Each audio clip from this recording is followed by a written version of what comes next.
Hey everyone, welcome back to another video. This is only my second video, my first actual review on video, because my first one was just sort of an intro. So we'll see how this goes.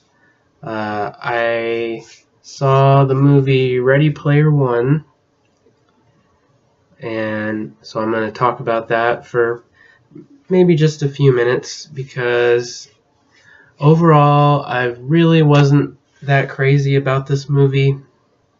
So I don't have that much to even say about it, because I don't exactly even hate this movie. I just really don't have an opinion either way. But definitely leaning more towards I really didn't care for it, because I just couldn't get into this movie. This is a Steven Spielberg movie, and I love Steven Spielberg since childhood.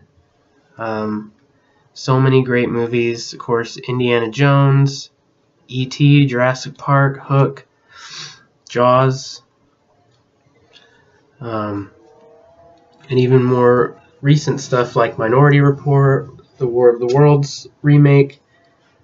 I've greatly enjoyed all of those. Steven Spielberg, he's one of the best directors around, and that's one of the main reasons I was interested in this film, because it seemed like another sci-fi epic with kind of a modern take with a lot of the newer CGI and new film techniques that he's bringing to it. So I figured it's Spielberg directing it, it's sci-fi, it looks like, it's probably going to be a fun adventure movie. And it was also highly dependent on 80s and 90s nostalgia, a lot of the plot, which that seemed interesting to me. But overall, like I said, I just couldn't get into this movie for whatever reason. I saw it in the theater, and so I had no distractions. I was right there immersed in it, and visually it's pretty cool at times, but the visuals only go so far when you don't care about the characters or the story. And I found the story and the characters to be very hollow, very lacking. And I just kind of left the theater, and I just didn't really care about what I had just seen. But basically, one of the main problems with Ready Player One is the lead actor. He's the guy that played Cyclops in X-Men Apocalypse. He's very boring, bland, boring. I didn't care for him in X-Men Apocalypse. I don't care for him in this. And I knew that he wasn't going to be the best actor, but I figured if the story was engaging and if the characters were good, I could ignore that and just, give him a pass. But he's just one of the many things that I wasn't into about this movie. So maybe if it had a better lead, I could be into it more. Also, the girl in this movie, I've never seen this actress before. Her name's Olivia Cooke. But I wasn't too keen on her either. And then they have this kind of forced romance, love story thing, which I didn't really buy it. It seems very forced and just there for no reason. And just the story itself, it's about this kind of almost virtual reality thing in the future, and everyone's like plugged into that and has an avatar, and you can do whatever you want in this game. And it's about this game called the Oasis, and they have to find the creator of the game dies, and he left this message that, if you find these 3 keys, you gain complete control of the Oasis. And so now the main character and the girl and a few of their friends, they try to find these keys. There's also this villain who's this like corporate guy, and he has his reasons for wanting to win the game for financial reasons. So he has like all these minions that he sends out to try to find the keys. And the villain, he was alright. He was just kind of like this boring corporate type guy. He's the same actor from Rogue One, and he's playing a similar type of character. I guess he was probably the best actor and the best character, even though he was just kind of a generic nothing villain in the end. And there are some fun moments of nostalgia.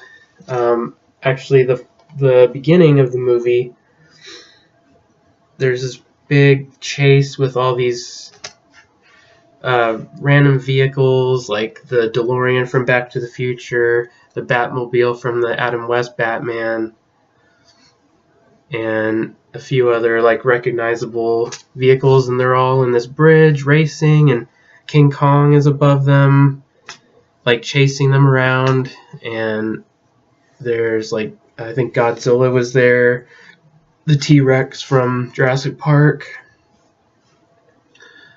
And that was a fun scene, and that was like the opening action scene.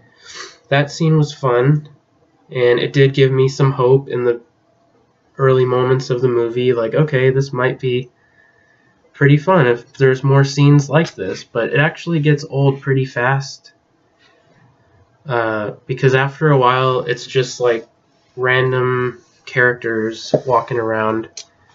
Like you'll see someone from Mortal Kombat walking around in the background in one scene. There's a scene with Chucky. He jumps on their car. And those little moments are fun, but this is basically a movie that's over 2 hours long, and it can't be sustained by just those little moments of nostalgia or seeing those characters that we like, and these little Easter eggs from all these movies of the 80s and 90s. That stuff was fun, but for me, not enough to hold interest. And also, the main characters are their avatars a lot of the time, so they're just these CGI-looking video game characters. They're not even in human form, and I didn't like that. So, like I said, I just couldn't get into this movie. I really wanted to, because Steven Spielberg is one of my favorite directors. He still is. And I'll give him credit, even at like 70 years old. He directed this movie, and there's a lot of energy, and people half his age probably couldn't pull this off. So it is a well-directed movie. I just think he maybe got a little too lost in the technology side of it, because the story I thought was just lacking, the characters were lacking, the heart was lacking, and all of his prior movies that I mentioned at the beginning, they have the spectacle, the effects, the fun, but they also have the heart and the characters. And I think maybe I'm just not enough of a gamer. Maybe you have to be more of a gamer to enjoy this movie. That could be a reason. Just, I wasn't into it. The best part is the soundtrack. The score was a very good, like, 80s throwback. So I found the score to be really enjoyable. And it's one of the only Spielberg movies to not have music by John Williams. But I like this composer, Alan Silvestri. He did Back to the Future and such, and he was good. His music was good. So I like the soundtrack. I like some moments of the nostalgia, and a few scenes here and there. Some of the stuff with the villain was okay, but overall, I just wasn't into this movie. I can't recommend this movie. It's not really a bad movie. There's high production value, high budget. It's well directed, but I just think it's one of Steven Spielberg's weakest movies, one of the only ones of his that I don't like, and I'll probably never watch it again. I had gift cards that I got for my birthday, so it didn't cost me anything, but it's just something I'll probably never watch again. So that's pretty much my thoughts on Ready Player One. Unfortunately, it's not much of anything. I just didn't care for it. So to each their own. I'm sure a lot of people do like it because it's making a lot of money, but I just didn't care for it. So overall, I gotta say, thumbs down for Ready Player One. And yeah, well, I did talk for over 10 minutes, so that's longer than I thought, but that's my thoughts on Ready Player One. So hopefully, the